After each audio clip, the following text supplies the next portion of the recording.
بلند بارگاہ رسالت میں تحفہ درود پاک پیش کر لیں۔ اللہ رب محمد صلی علیہ وسلم نحن عباد محمد صلی اللہ علیہ وسلم۔ خوش نصیب ہے وہ حضرات کہ جنہوں نے اس ماہ مبارک کو پایا اور اس مہمان کے تقاضوں کو پورا کر رہے ہیں۔ اللہ تبارک و تعالی اپنے حبیب جناب محمد رسول اللہ صلی اللہ علیہ وسلم کے صدقے طفیل سے ان کے اس ماہ میں کیے ہوئے تمام اعمال کو اپنی بارگاہ میں قبول فرمائے۔ خطبے کے بعد جس آیت کریمہ کو تلاوت کیا ہے اس میں رب تبارک و تعالیٰ ایمان والوں سے خطاب فرما رہا ہے، یا ایھا الذین آمنوا، اے ایمان والو۔ دیکھیے جب خطاب کی دو قسمیں ہوتی ہیں، ایک خطاب عمومیت رکھتا ہے یعنی عام ہوا کرتا ہے، اور ایک خطاب خاص ہوا کرتا ہے۔ عام جیسے یا ایھا الناس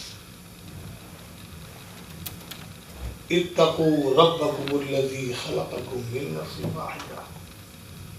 دیکھیے یہاں لوگوں سے خطاب ہے، اور لوگوں کے اندر ایمان والے بھی شامل ہیں اور بے ایمان وہ بھی شامل ہیں، کیونکہ ناس انسانوں میں وہ بھی شامل، کافر بھی اور ایمان والا بھی۔ تو یہ خطاب عام ہوا کرتا ہے۔ جیسے آپ مسجد کے لیے چندے کے لیے خطاب کرتے ہیں تو اگرچہ سامعین آپ کے سامنے ہیں تو بظاہر یہ لگتا ہے کہ آپ چندے کی اپیل ان حاضرین سے کر رہے ہیں، حالانکہ مقصد آپ کا حاضرین نہیں ہوتا بلکہ حاضرین کے ساتھ غائبین بھی ہوتا ہے، یعنی جو موجود نہیں ہے۔ تو یہ چندے کی اپیل عمومیت رکھتی ہے، عام ہوتی ہے، خاص نہیں ہوتی ہے۔ کوئی بھی بندہ کالا ہو، گورا ہو، ناٹا ہو، پتلا ہو، انڈین ہو، پاکستانی ہو، فیجین ہو، عربین ہو، سب سے آپ چندے کی اپیل کرتے ہیں، بس ایمان والا ہونا شرط ہے۔ اس اعتبار سے یہ خطاب آپ کا عام ہوتا ہے، اور ایک مخصوص جماعت کو جب آپ خطاب کرتے ہیں، جیسے اقامت ہوتی ہے، تو اقامت یہ حاضرین کو خبردار کرنے کے لیے ہوتی ہے کہ اے وہ لوگ جو یہاں موجود ہیں اور جو اوراد و وظائف میں مشغول ہیں، اب نماز کھڑی ہونے والی ہے، لہذا اپنے اوراد و وظائف کو بند کر دیجئے، نماز کے لیے کھڑے ہو جائیے۔ یہ خطاب خاص کیونکہ انہی لوگوں سے ہے کہ جو مسجد کے اندر موجود ہیں، اور جو موجود ہے ہی نہیں ان سے خطاب نہیں ہے۔ تو یا ایھا الذین آمنوا، اے ایمان والو، کتب علیکم الصیام، تم پر روزے فرض کر دیے،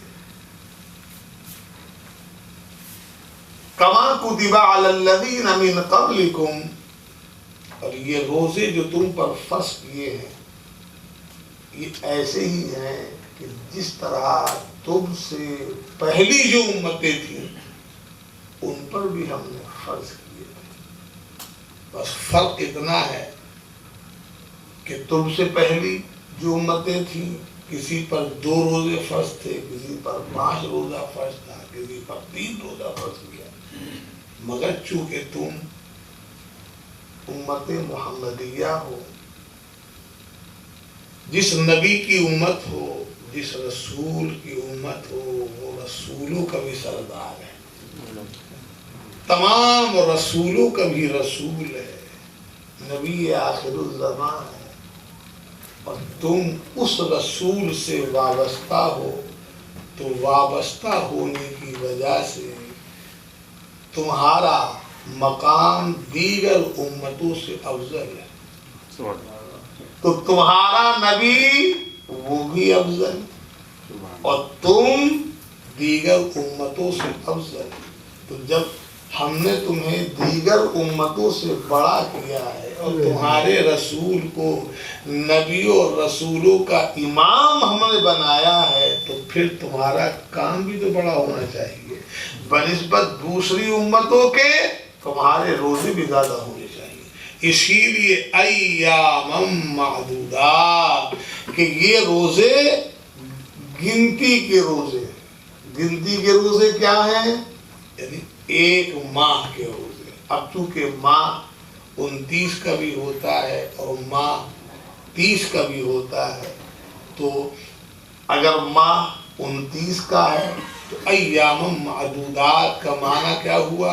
29 روزے فرض کیے، اور اگر ماہ 30 کا ہے تو ایام معدودات کا معنی 30 روزے فرض کیے۔ اسی کو عرف میں ہم کہہ دیا کرتے ہیں کہ چونکہ ہمیں پتہ نہیں ہے کہ یہ ماہ رمضان المبارک 29 کا ہے یا 30 کا ہے، تو اسی لیے ہم کہتے ہیں 1 مہینے کے روزے فرض کیے۔ اب وہ مہینہ خواہ 29 ہو یا 30 کا ہو، اس سے لینا دینا نہیں، بہرحال 1 مہینہ ہوا، تو 1 مہینے کے روزے فرض کر دیں۔ کما کتب علی الذین من قبلکم لعلکم تتقون۔ اچھا دیکھیے، اسی آیت کریمہ میں ایک سوال بھی ہے اور اس سوال کا جواب بھی۔ سوال کیا ہے کہ اے پروردگار، یہ امت محمدیہ پر جو تو نے رمضان کے مہینے کے روزے فرض کیے کیوں کیے؟ اس میں کیا تیرا فائدہ ہے یا ہمارا فائدہ؟ یاد رکھیے گا، رب تبارک و تعالیٰ کا کوئی فائدہ نہیں۔ اللہ تبارک و تعالیٰ کے افعال معلل بالاغراض نہیں ہوتے۔ آپ کہتے ہیں کہ یہ کیا بات آپ نے کہہ دی؟ یہ ہر فعل جب بھی واقع ہوتا ہے تو ہر فعل کی کوئی نہ کوئی غرض ضرور ہوتی ہے۔ ایسا ہو ہی نہیں سکتا کہ فعل واقع ہو اور اس کی کوئی غرض ہی نہ ہو، ایسا نہیں ہو سکتا۔ لیکن اللہ تبارک و تعالی سے جو افعال صادر ہوتے اس میں کوئی غرض نہیں ہوتی، اسی لیے کہا گیا ہے کہ اب اللہ تبارک و تعالی کے افعال معلل بالاغراض نہیں ہوتے، حالانکہ ہر فعل کی کوئی نہ کوئی علت، کوئی نہ کوئی غایت، کوئی نہ کوئی غرض ہوا کرتی ہے۔ تو پھر یہ کیا معاملہ کہ رب سے فعل صادر ہو اور اس میں کوئی غرض وابستہ نہ ہو، ایسا تو نہیں ہو سکتا۔ اور ایک بات میں آپ کو اور بتاؤں، یاد رکھیے جب بھی کوئی فعل واقع ہوتا ہے تو فعل فاعل ہی سے تو واقع ہوتا ہے نا، اور اس فعل کے واقع ہونے میں اس فعل کے کرنے والے کا فائدہ ہوا کرتا ہے۔ ایسا ہو ہی نہیں سکتا کہ کوئی فعل فاعل سے واقع ہو اور اس کا کوئی فائدہ ہی نہیں ہو۔ اس کو میں بہت آسان کروں،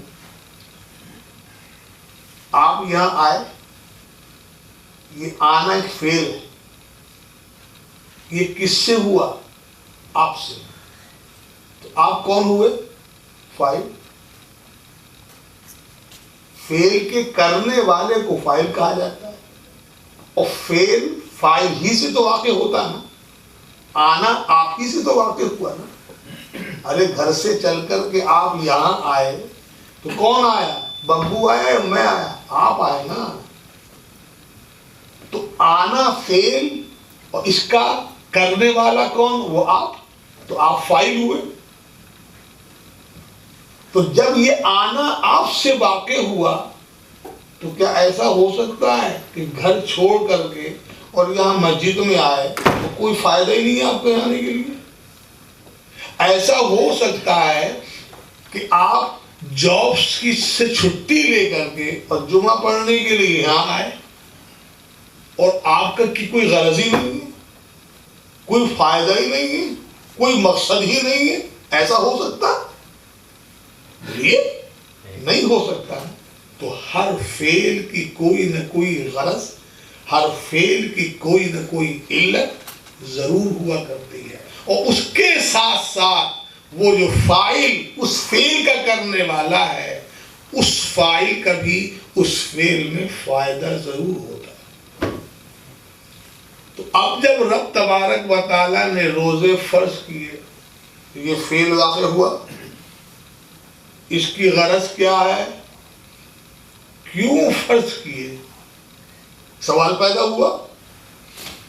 اور دوسرا سوال یہ کہ کیا رب کا فائدہ ہے اس کے اندر؟ کیونکہ ہر فاعل سے جب فعل صادر ہوتا ہے تو اس فعل کے کرنے میں اس فاعل کا فائدہ ہوا کرتا ہے. تو اللہ کا کیا فائدہ ہے؟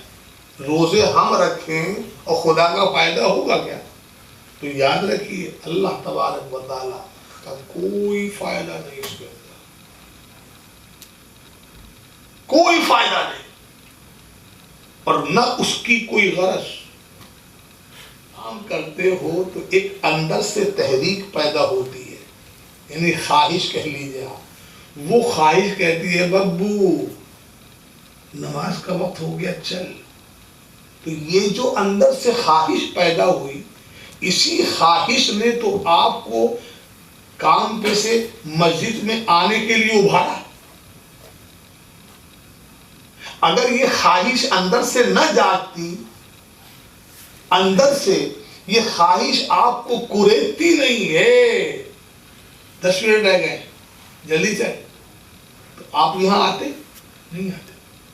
پتا چلا کہ جب بھی فعل واقع ہوتا ہے تو جس سے فعل واقع ہوتا ہے وہ اندر سے اس کو کوئی چیز اس فعل کے کرنے پر مجبور کرتی.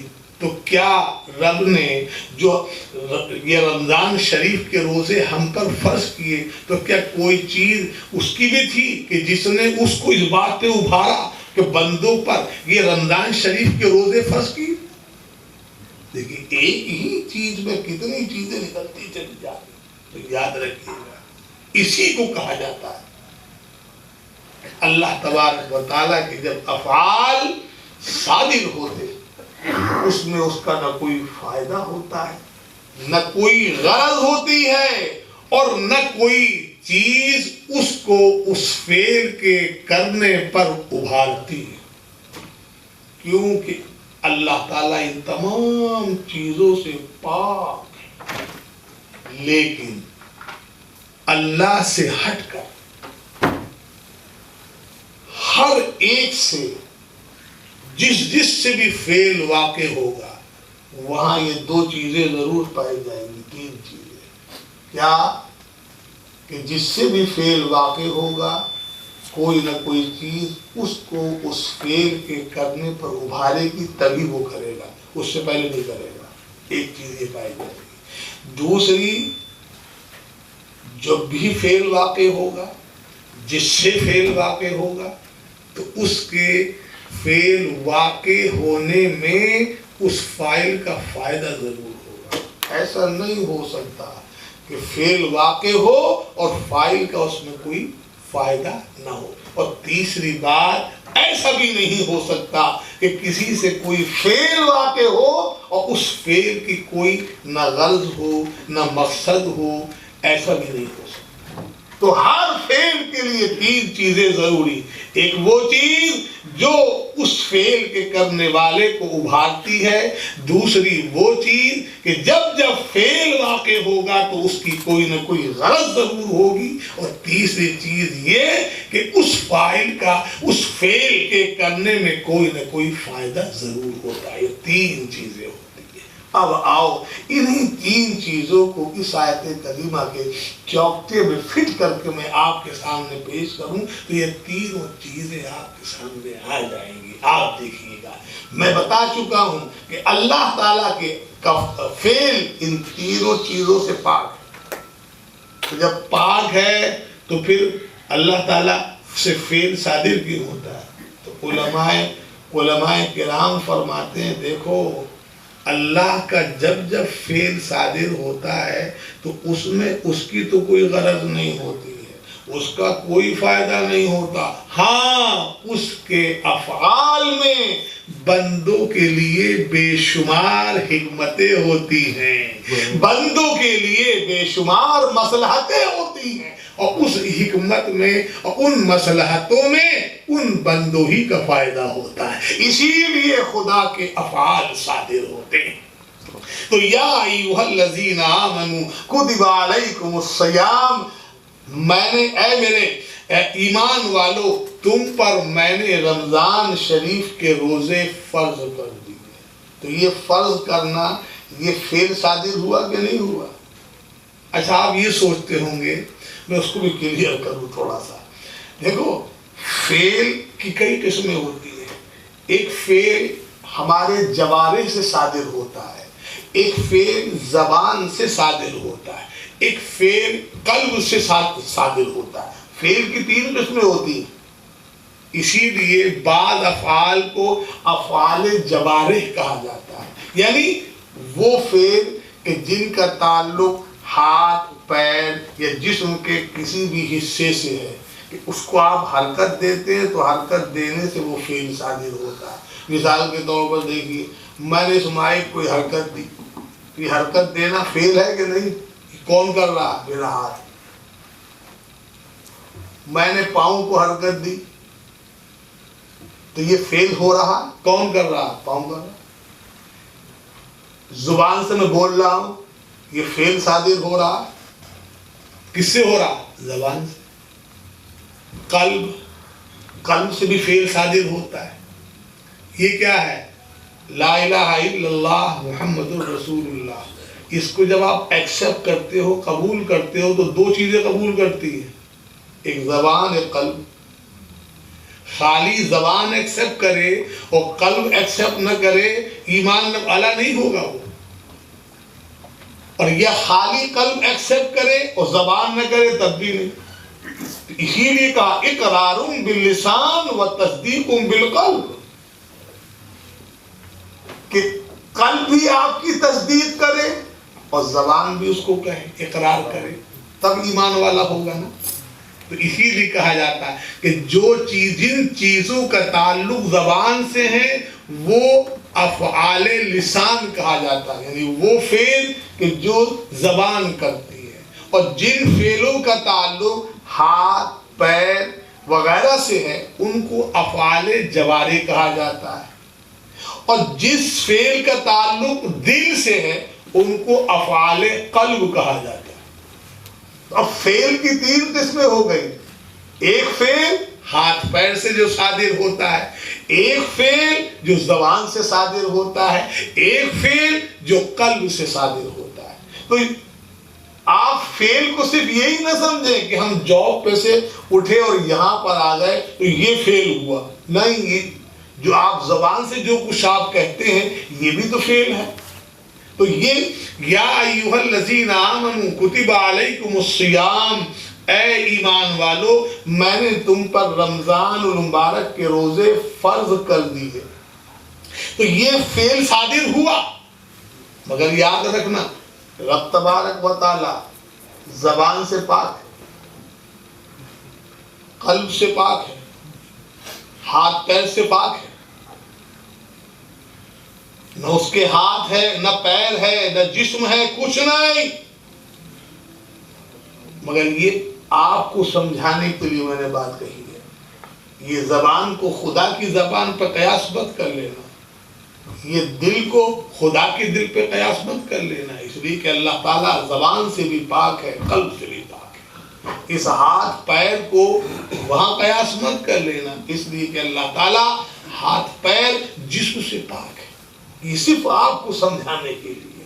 تو کہنے کا میرا مطلب یہ ہے کہ رمضان المبارک کے روزے رب تبارک و تعالیٰ نے فرض کیے، یہ فعل صادر ہوا،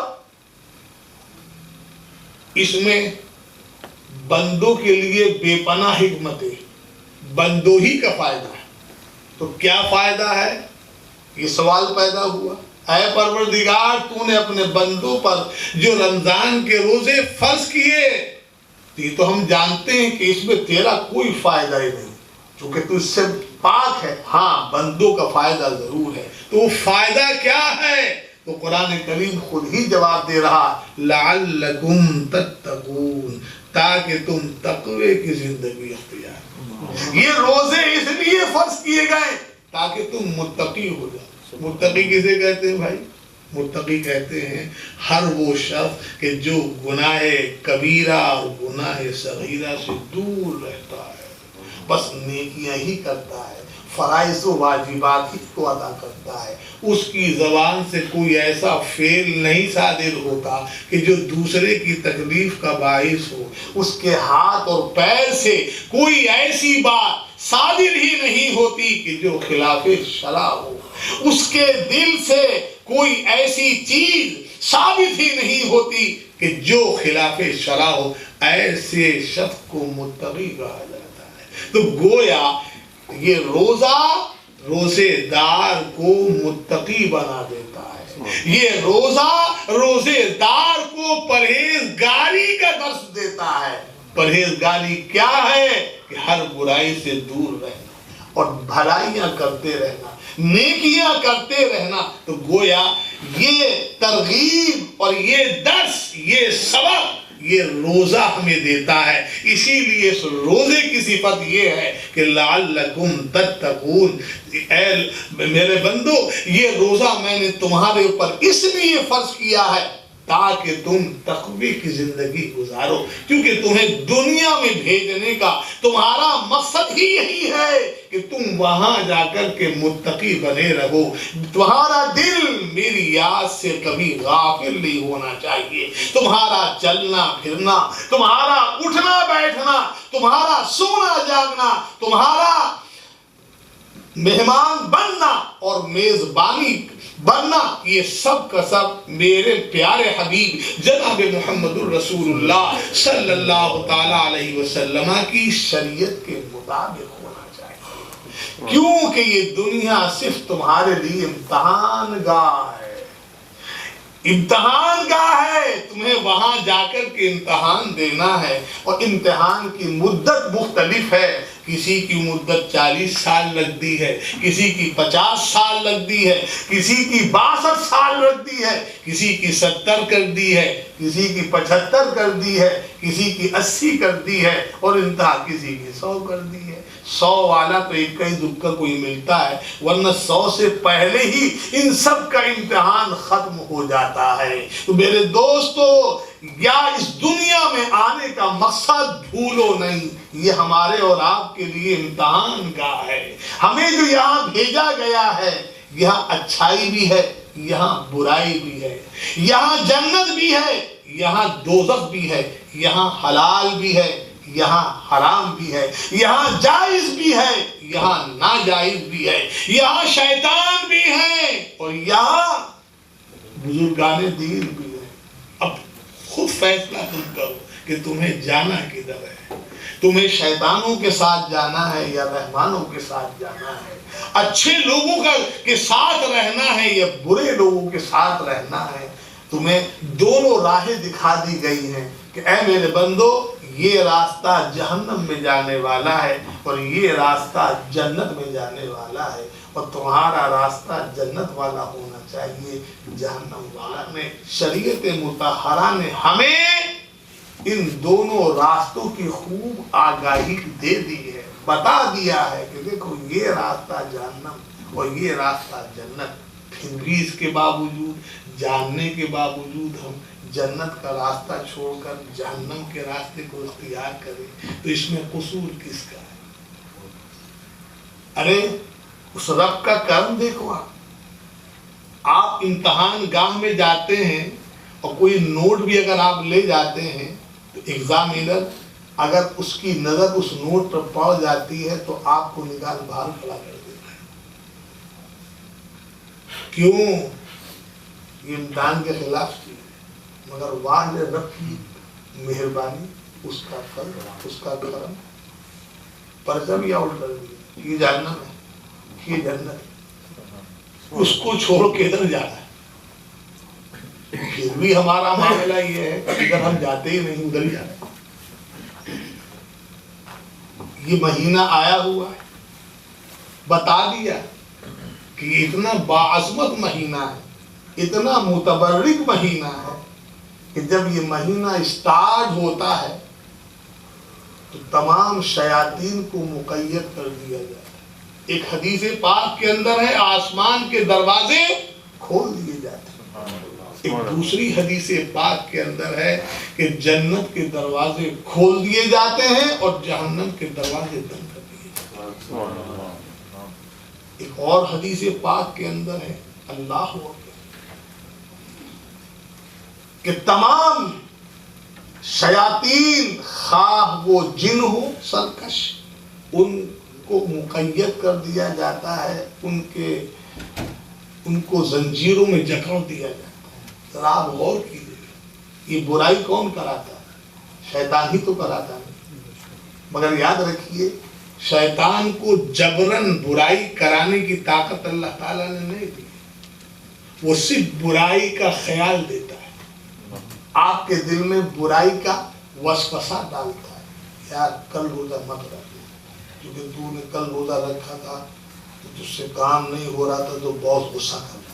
دیکھو اس نے وسوسہ ڈالا، اب اس وسوسے کو ایکسپٹ کرنا آپ کا کام ہے، یہی آپ کی پکڑ ہے، یہی آپ کا قصور ہے کہ آپ نے اس برے وسوسے کو قبول کیوں کیا۔ مگر آپ سوچیں گے مولوی صاحب آپ کہہ رہے ہیں کہ جب یہ شیطان کو بند کر دیا گیا، جکڑ دیا گیا، تو پھر تو بندوں سے برائی نہیں ہونی چاہیے، کیونکہ وسوسہ برے خیالات تو دینے والا یہی تھا نا، اور اس کو بند کر دیا گیا، تو پھر جب اس کو بند کر دیا گیا تو پھر ہمیں وسوسے تو آ ہی نہیں سکتے، ہم برا کام کر ہی نہیں سکتے، اور جب کر ہی نہیں سکتے تو پھر یہ ہم کیا دیکھ رہے ہیں کہ آج اسی دھرتی پر کتنے لوگ ایسے ہیں کہ جو روزہ نہیں رکھتے، کتنے لوگ ایسے ہیں کہ جو جمعہ نہیں پڑھتے، کتنے لوگ ایسے ہیں کہ جو نمازیں قضا کرتے ہیں، کتنے لوگ ایسے ہیں کہ جو تراویح نہیں پڑھتے۔ یہ سب برائی ہے نا، پھر یہ برائی کیوں ہو رہی ہے؟ ارے جو برائی کا وسوسہ پیدا کرنے والا تھا اس کو تو خدا نے بند کر دیا، تو جب وہ بند ہو گیا تو لوگوں کے اندر تو برائی نہیں رہنی چاہیے۔ یہ سوال پیدا ہوگا نا، جواب بھی سن لیجیے۔ دیکھیے آپ کے ساتھ بھی تو شیطان کی جو نفس، یہ نفس جو ہر وقت آپ کے ساتھ، اس کو بند نہیں کیا گیا، یہ آپ کے ساتھ ہے، یہ بڑا جو تھا اس کو بند کیا۔ اسی لیے آپ دیکھیے گا کہ جب یہ شیطان سے جب کہا گیا تھا اسجدوا لآدم، آدم کو سجدہ کرو، تو اس نے نہیں کیا تھا نا، لیکن سارے فرشتے جھک گئے تھے۔ اب بتائیے اس وقت تو کوئی شیطان تھا ہی نہیں نا، اس شیطان کو کس نے بہکایا؟ اس شیطان کو سجدہ نہ کرنے کا وسوسہ کس نے دیا تھا؟ اس لیے کہ یہ تو آج زمانے مستقبل میں شیطان بنے گا نا، ابھی تو فرشتوں کا استاد تھا نا، ابھی تو جنت میں تھا، تو اس شیطان کو کس نے بہکایا تھا؟ تو یاد رکھو اس شیطان کے نفس نے بہکایا. اسی لیے ہر انسان کے ساتھ اس شیاطین کے علاوہ ایک شیطان ساتھ میں ہے جس کو نفس امارہ کہا جاتا ہے. یہ بھی تو کام کرتا ہے, بڑے بڑے کام وہ کرتا ہے اور دیگر کام یہ کرتا ہے. تو جو لوگ شیطان کو مکفل کرنے کے باوجود بھی برائیوں سے قریب ہیں اور نیکیوں سے دور ہیں, ان کو بہکانے والا ان کا نفس ہے جو ان کے ہر وقت ساتھ ہے. اللہ تبارک و تعالی ہمیں اور آپ کو توفیق عطا فرمائے کہ اپنے حبیب جناب محمد رسول اللہ صلی اللہ تعالی علیہ وسلم کے طریقے پر چلیں اور صحیح معنی میں اس ماہ مبارک کے جو تقاضے ہیں ان تقاضوں کو پورا کریں. انشاءاللہ مولا تعالیٰ آنے والے جمعے کو میں اسی کے تعلق سے اور بہت سی باتیں مجھے آپ سے کرنی ہیں, انشاءاللہ وہ کروں گا. وآخر دعوانا الحمدللہ.